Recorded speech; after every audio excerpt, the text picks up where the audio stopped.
آج کا جو ہمارا مضمون ہے وہ ہے God's wisdom and artificial intelligence,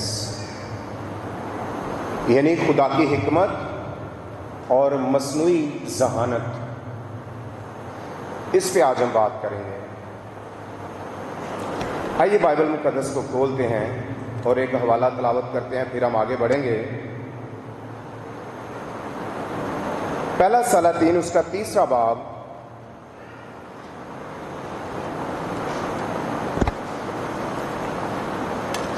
اور اس کی 9 آیت۔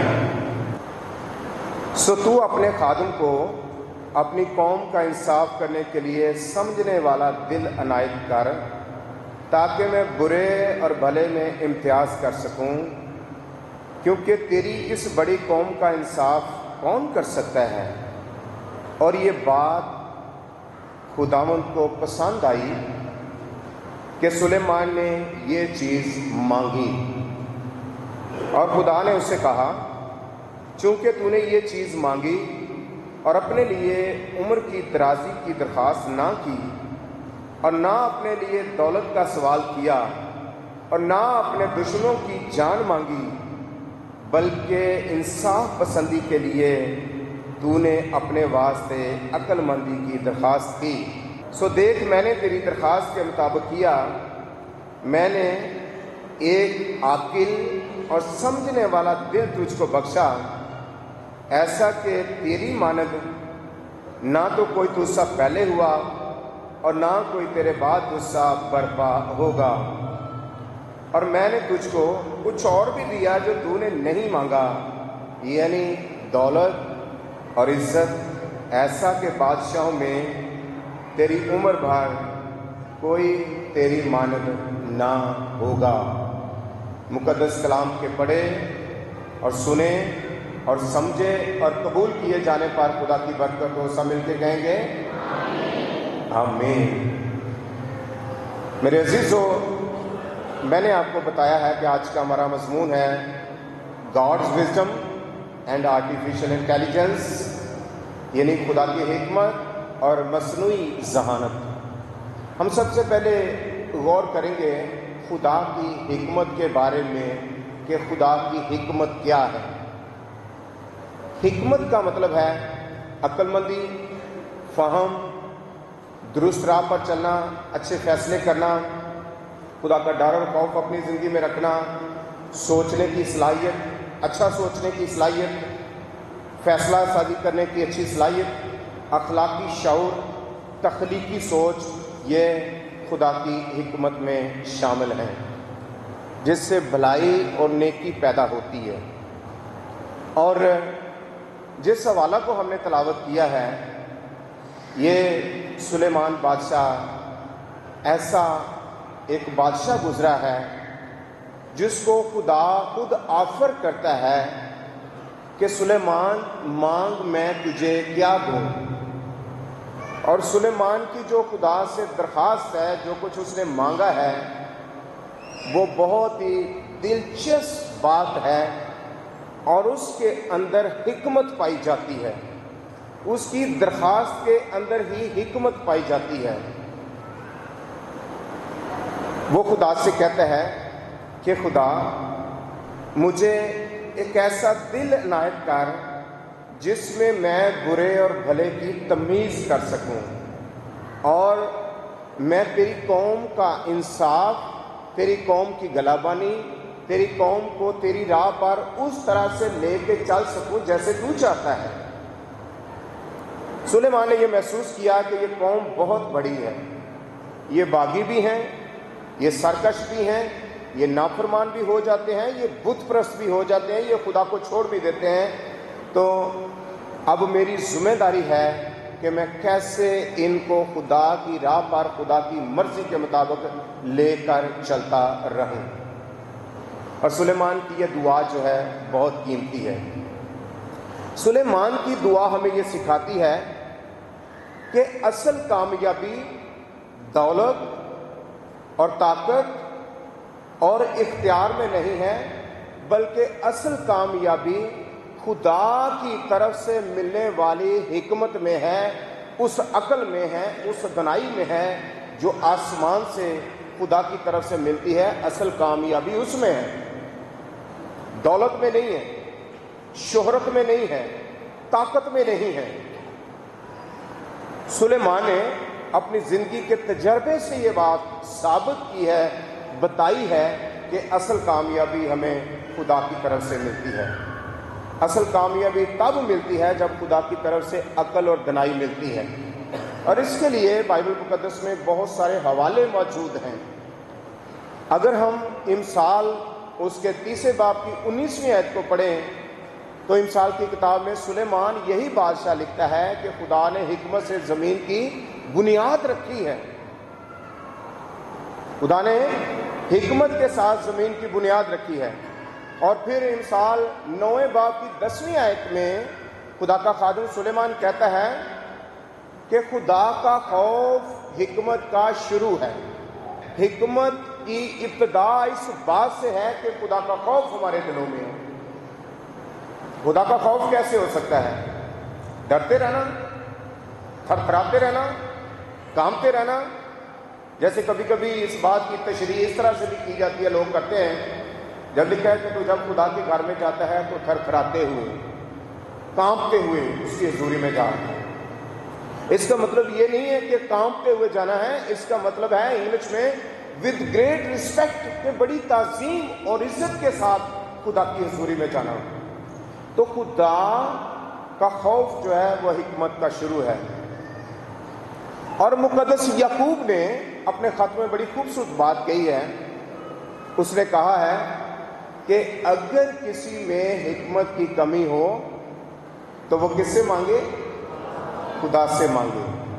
جو یہ سمجھتا ہے کہ اس میں حکمت کی کمی ہے، اس کو روحانی طور پر اپنے آپ کو پرکھنا پڑے گا، چیک کرنا پڑے گا۔ کیا اس کے اندر خدا کا خوف ہے؟ کیا وہ خدا سے ڈرتا ہے؟ کیا وہ خدا کی راہوں پر چلتا ہے؟ کیونکہ حکمت تو اوپر سے آتی ہے، حکمت تو خدا دیتا ہے، حکمت کا منبع خدا ہے۔ اس بات کو مقدس یعقوب نے واضح کیا کہ اگر کسی میں کمی ہے وہ چیک کرے اپنے آپ کو، وہ اپنے کاموں کو چیک کرے، وہ اپنی زندگی کو چیک کرے، وہ اپنی ناکامیوں کا، کامیابیوں کا اور اپنی زندگی کے معاملات کا پہلے جائزہ لے۔ ہرگز اس بات میں صداقت نہیں ہے کہ جس بندے کے پاس پیسے زیادہ ہیں، جس بندے کا گھر اچھا ہے، جو کاروبار بہت اچھا کرتا ہے، جس کے پاس ڈونر اچھا ہے، وہ بندہ جو ہے وہ بڑا حکمت والا ہے۔ یہ ہرگز اس بات کی گارنٹی نہیں ہے۔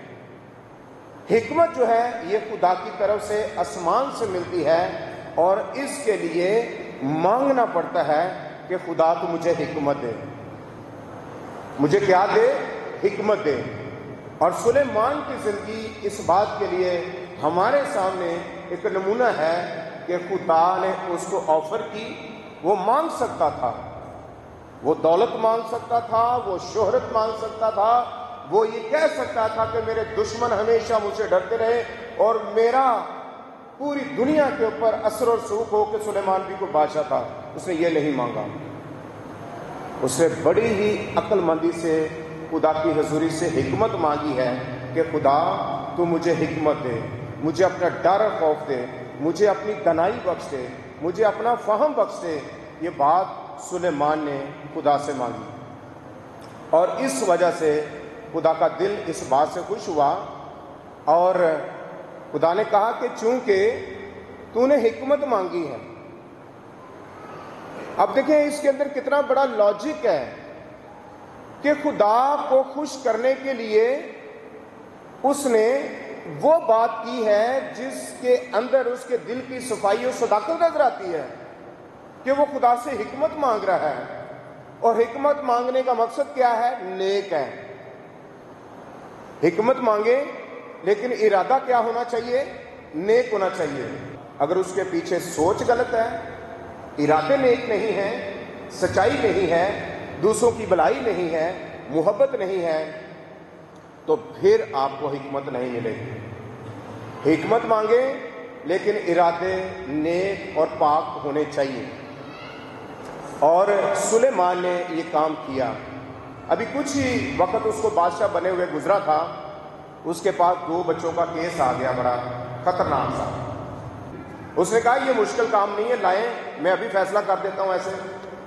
اس نے کہا جو زندہ بچہ ہے وہ مجھے دے دو اور ایک تلوار دے دو، میں اس کے 2 حصے کر دیتا ہوں، دونوں کو آدھا آدھا کر کے دے دیتا ہوں۔ دونوں نہیں تھی نا مان رہی۔ اس نے کہا میں یہ کام آپ کو کر کے دے دیتا ہوں۔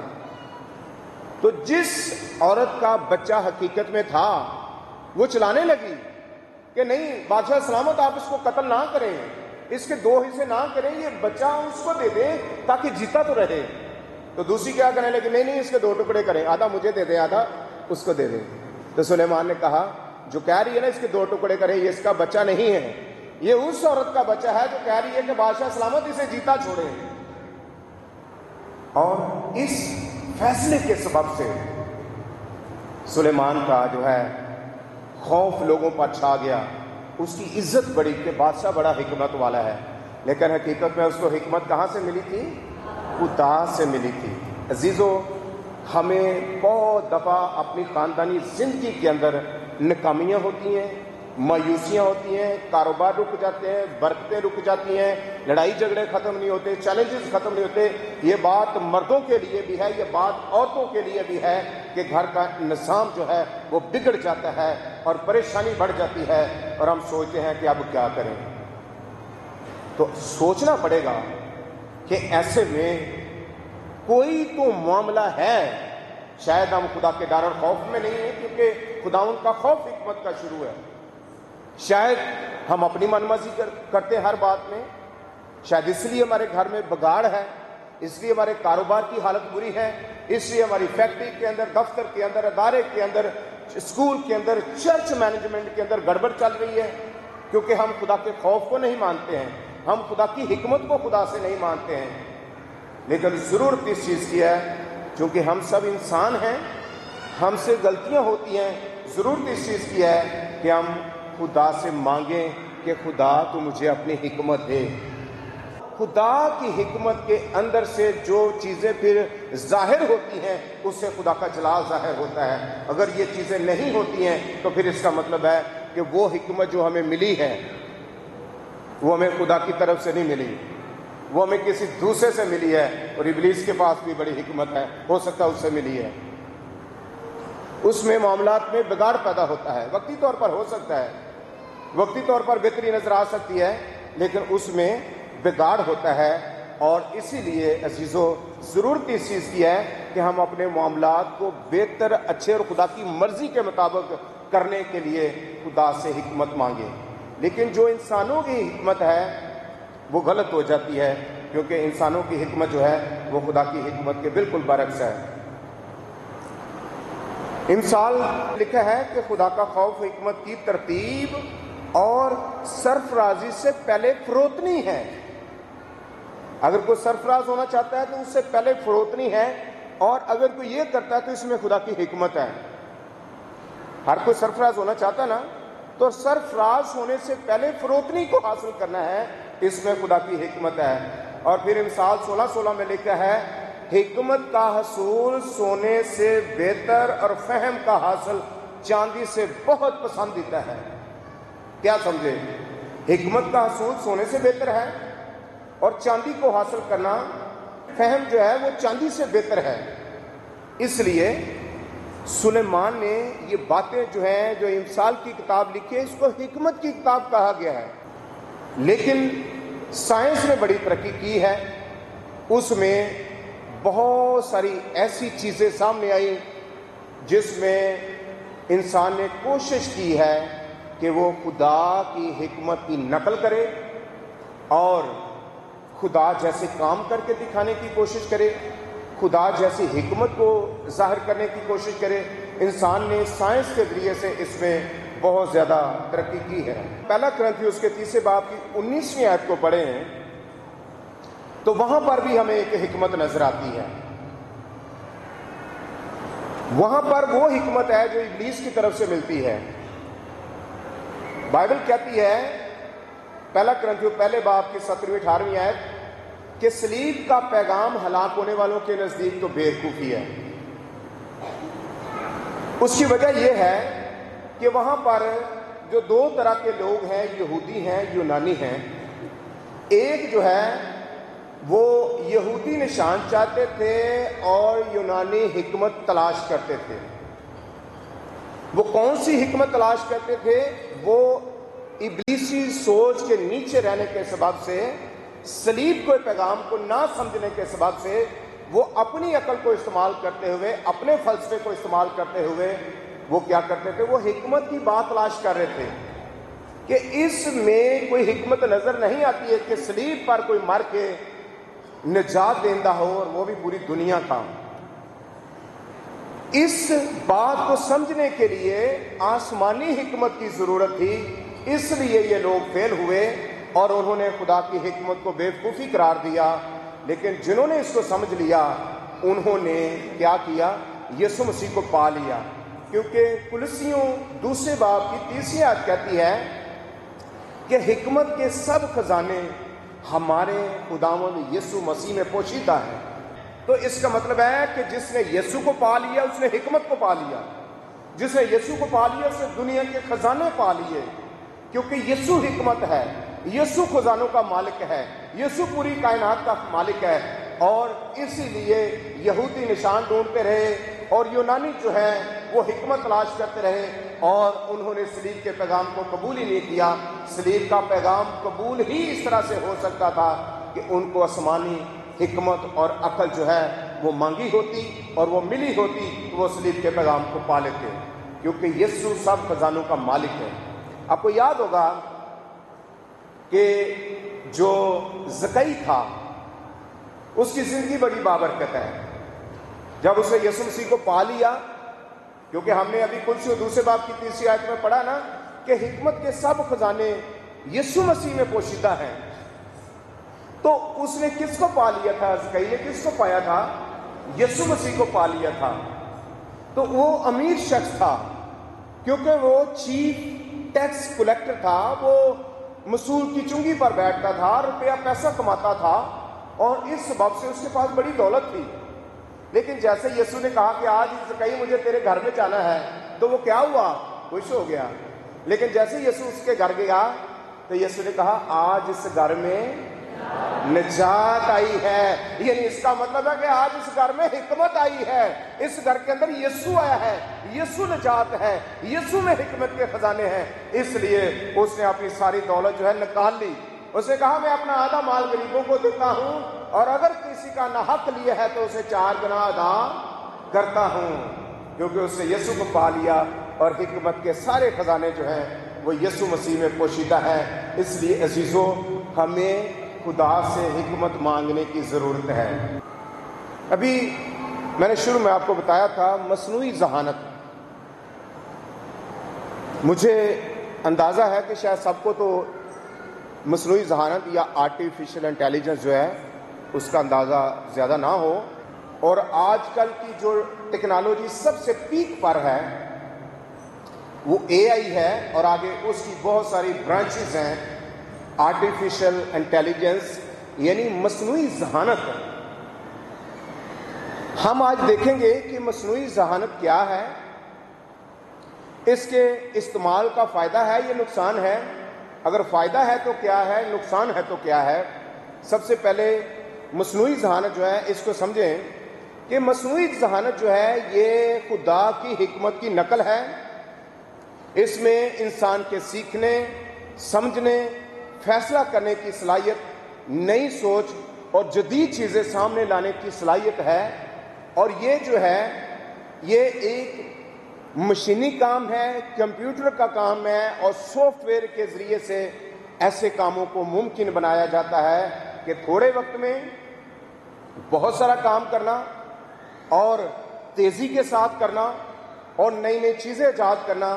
اپنی سہولت کے لیے، اپنی آسانی کے لیے انسان نے بہت کچھ ایجاد کر دیا ہے. اور گھروں کے کام کرنے کے لیے، دفتروں کے کام کرنے کے لیے، کھیتوں میں کام کرنے کے لیے، فیکٹریوں میں کام کرنے کے لیے آج انسان نے روبوٹس بنا دیے ہیں، اور وہ یہ سارے کام تھوڑے وقت میں بڑی تیزی سے کرتے ہیں. اور اس سے بھی زیادہ یہ کہ ایسے انسان بنا دیے ہیں جو انسانوں کی طرح کام کرتے ہیں، انسانوں کی طرح کسی حد تک ان کو سوچنے کی صلاحیت دی گئی ہے، ان کو انسانوں کی طرح فیصلے کرنے کی صلاحیت دی گئی ہے، اور یہ ایک مشینی کام ہے، اور یہ کام جو ہے یہ آرٹیفیشل انٹیلیجنس یعنی مصنوعی ذہانت کے ذریعے سے کیا جاتا ہے، اور یہ نقل ہے، کاپی ہے، ڈپلیکیٹ ہے خدا کی حکمت کی اور خدا کی دانائی کی جو خدا نے انسانوں کو دے رکھی ہے اور جو مانگنے والوں کو ملتی ہے، جو خدا نے سلیمان بادشاہ کو دی تھی۔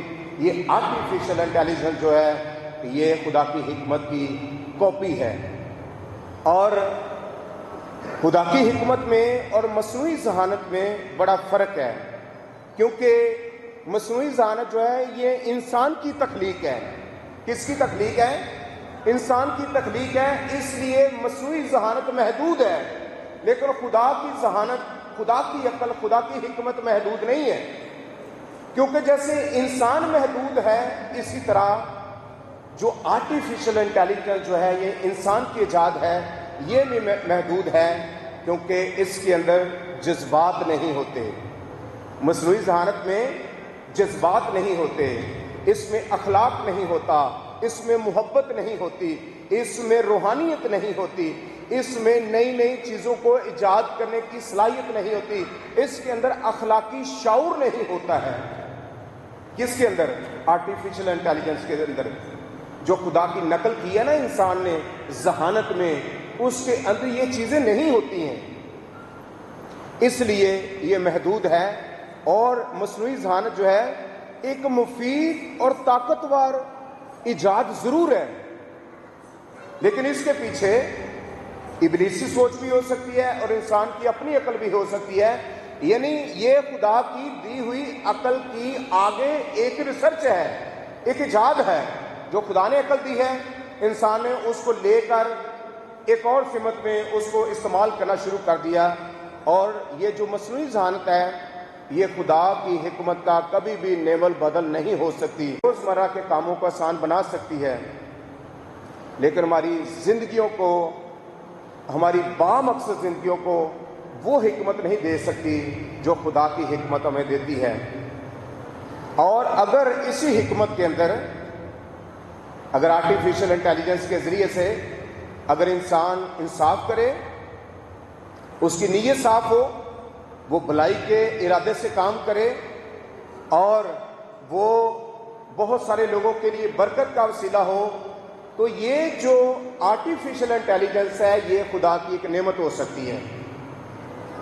کیا سمجھے آپ کہ اگر آرٹیفیشل انٹیلیجنس کے ذریعے اس کو سارا ٹائم ہمیں نیگیٹو نہیں سوچنا چاہیے کہ یہ بڑی خطرناک ہے، اس سے ابلیس کے کام ہوتے ہیں، لیکن اگر اسی کے اندر انصاف ہو، محبت ہو، پاکیزگی ہو، بھلائی ہو، ارادے اچھے ہوں، ارادے نیک ہوں، اور یہ مقصد ہو کہ خدا کا جلال ظاہر ہو اور بہت سارے لوگوں کی بھلائی اور نیکی کا کام کیا جائے، تو آرٹیفیشل انٹیلیجنس جو ہے یہ خدا کی ایک نعمت ہو سکتی ہے۔ لیکن اگر اس کے اندر شیخی ہو، غرور ہو، گمنڈ ہو، کنٹرول کرنا ہو اور خدا کی جگہ لینے کی نیت ہو، تو یہ ایک خطرناک بات ہو سکتی ہے کہ انسان جو ہے خود کو خدا کے برابر سمجھنے کی کوشش کرے، تو پھر یہ آرٹیفیشل انٹیلیجنس جو ہے یہ ایک خطرہ بن سکتی ہے۔ جیسے وہ بائبل میں پیدائش کی کتاب میں نظر آتا ہے کہ بابل کا برج جب انہوں نے بنانا شروع کیا تو انہوں نے اپنی عقل استعمال کی اور انہوں نے کہا کہ ہم ایک ایسا برج بنائیں گے کہ جو آسمان تک ہمیں خدا تک لے کے جا سکے،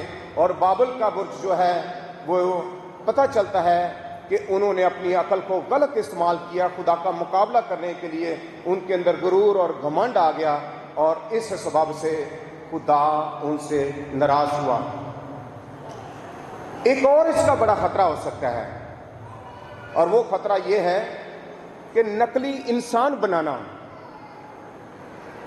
آرٹیفیشل انٹیلیجنس کا اگر وہ خدا کے تابع رہ کے استعمال نہیں کی جا رہی تو ایک اور خطرہ ہو سکتا ہے، وہ ہے نقلی انسان بنانا، کیونکہ اے آئی کے ذریعے سے روبوٹس کو جو ہے وہ سوچنے کی بھی صلاحیت دی گئی ہے، اس کو محسوس کرنے کی بھی کسی حد تک صلاحیت دی گئی ہے، اس کو فیصلہ کرنے کی بھی کسی حد تک صلاحیت دی گئی ہے، اور خطرہ یہ ہے کہ اس کے ذریعے سے انسان جو ہے ایک ایسا انسان بنا لیتا ہے یا آج کل بہت سارے ایسے نقلی انسان بنا کے تو ان سے اور بہت سارے جسمانی اور نفسیاتی اور نسوانی کام جو ہیں وہ بھی لیے جاتے ہیں، تو یہ خطرہ بھی ہے انسان کے لیے کہ انسانوں کے بیچ میں اس سے دوریاں بھی پیدا ہو رہی ہیں، انسان سے الگ ہوتا جا رہا ہے، اور میاں بیوی بھی اس سبب سے ایک دوسرے سے دور ہوتے جا رہے ہیں کیونکہ یہ میاں بیوی کی بھی جگہ لے رہی ہیں یہ جو نقلی انسان بنائے جا رہے ہیں۔ اور اس سے اگلا خطرہ یہ بھی ہے کہ آنے والے وقت میں ایسا بھی ہو سکتا ہے کہ اگر کسی کے گھر کا سربراہ کوئی فرد ایسا جو کسی کو بہت زیادہ عزیز تھا، اس آرٹیفیشل انٹیلیجنس کے ذریعے سے نقلی انسان کو بھی بنایا جا سکتا ہے، یعنی اس کو ہو بہو وہ شکل دی جا سکتی ہے۔ اگر کسی کا فرض کرے کوئی عزیز مر گیا ہے، اب جدید سائنس نے یہ بات ایجاد کر دی ہے کہ اسی طرح کا بندہ جو ہے بنا کے پیش کیا جا سکتا ہے، جس طرح کا مر گیا ہے اسی طرح کا شخص بنا کے پیش کیا جا سکتا ہے۔ اس کو ایسے جذبات بھی دیے جائیں گے جو مرنے والے کے تھے، وہ ایسی باتیں بھی کرے گا جو مرنے والا کیا کرتا تھا، وہ ایسا ریئیکٹ بھی کرے گا جو مرنے والا کیا کرتا تھا۔ اور یہ ایک خطرہ بھی ہے کہ انسان خدا سے دوری کا ایک نیا راستہ بھی تیار کر سکتا ہے، اور لوگ ایسا کر بھی رہے ہیں کہ نقلی انسان بنا کے اپنے گھروں میں رکھ کے تو ان سے اپنے مطلب کے کام لے رہے ہیں، اور یہ ایک بڑی خطرناک بات ہے۔ تو میں کیا بتا رہا ہوں کہ خدا کی حکمت جو ہے اس کا مقابلہ نہیں ہے۔ یہ جو آرٹیفیشل انٹیلیجنس ہے یہ خدا کی حکمت کی نقل ہے، اور اس کے اچھے پہلو بھی ہیں اور اس کے نیگیٹو پہلو بھی ہیں کہ انسان اس سے خدا کا جلال بھی ظاہر کر سکتا ہے اچھے کام کر کے، لیکن اس سے یہ بھی خطرہ ہے کہ انسان خود بھی دور ہو سکتا ہے اور بہت سارے دوسرے لوگوں کو بھی اس حکمت کے ذریعے سے اور مصنوعی ذہانت کے ذریعے سے خدا سے دور کر سکتا ہے۔ آج ہمیں یہ سوچنا ہے کہ ہمارے پاس جو حکمت ہے کیا اس سے خدا کا جلال ظاہر ہو رہا ہے؟ کیا ہم خدا کے ڈر اور خوف کے نیچے رہ کے زندگی بسر کر رہے ہیں؟ اپنے روزمرہ کے کاموں کو، اپنے معاملات کو، اپنے گھر کو چلانے کے لیے، اپنی زندگی کی ذمہ داریوں کو پورا کرنے کے لیے کیا ہمارے پاس وہ عقل ہے جو ہونی چاہیے؟ اگر آپ سمجھتے ہیں کہ ہمارے پاس ایسا ہے، ہمارے معاملات ٹھیک ہیں، تو اس میں بھی امتیاز کرنا ضروری ہے کہ وہ عقل خدا کی طرف سے ہے، کہیں وہ ابلیس کی طرف سے تو نہیں ہے۔ تو میرے عزیزو، خدا سے حکمت مانگیں، خدا آپ کی اندر کی آنکھوں کو کھولے گا کہ آپ اپنی حکمت کو پہچانیں جو آپ کے پاس ہے، اور اگر اس میں کمی ہے تو جیسے یعقوب رسول فرماتے ہیں کہ جس میں حکمت کی کمی ہے وہ کس سے مانگے؟ خدا سے مانگے، کیونکہ حکمت کہاں سے آتی ہے؟ خدا سے آتی ہے، اوپر سے آتی ہے، اور خدا کی حکمت کے بغیر ہم اپنے کاموں کو، اپنی زندگی کو بہتر اور خدا کی مرضی کے مطابق ہرگز نہیں بنا سکتے۔ اس لیے ضروری ہے کہ ہم خدا سے حکمت مانگیں، خدا سے دانائی مانگیں، خدا سے فہم مانگیں، خدا سے حکمت کی باتیں مانگیں، کیونکہ اگر وہ ہمیں دے گا تو پھر ہم کامیاب ہیں، اگر ہمارے پاس وہ حکمت نہیں ہے تو پھر ہم ناکام ہیں۔ ورنہ پھر آپ وہ انسان جو خدا کی حکمت کو نہیں مانتے، نہیں رکھتے، پھر وہ آج جو دنیا کی حکمت ہے، آرٹیفیشل انٹیلیجنس ہے، اس کے پیچھے ابلیسی سوچ بھی شامل ہے، تو پھر وہ اس میں کھو جائیں گے اور خدا سے بہت دور چلے جائیں گے۔ آپ کے لیے جو پیغام ہے وہ یہ ہے کہ ہم خدا سے اپنی حکمت کو مانگیں، خدا سے دانائی کی باتوں کو مانگیں، تاکہ دنیا میں جو تبدیلیاں ہو رہی ہیں ہم ان کو روحانی آنکھوں سے دیکھ کے اچھے فیصلے کر سکیں، مثبت فیصلے کر سکیں، بھلائی اور بہتری کے کام کر سکیں، تاکہ ہماری زندگیوں سے، ہمارے خاندان سے، ہمارے چرچ سے، ہماری کلیسیا سے خدا کا جلال ظاہر ہو۔ مل کے کہیں گے آمین۔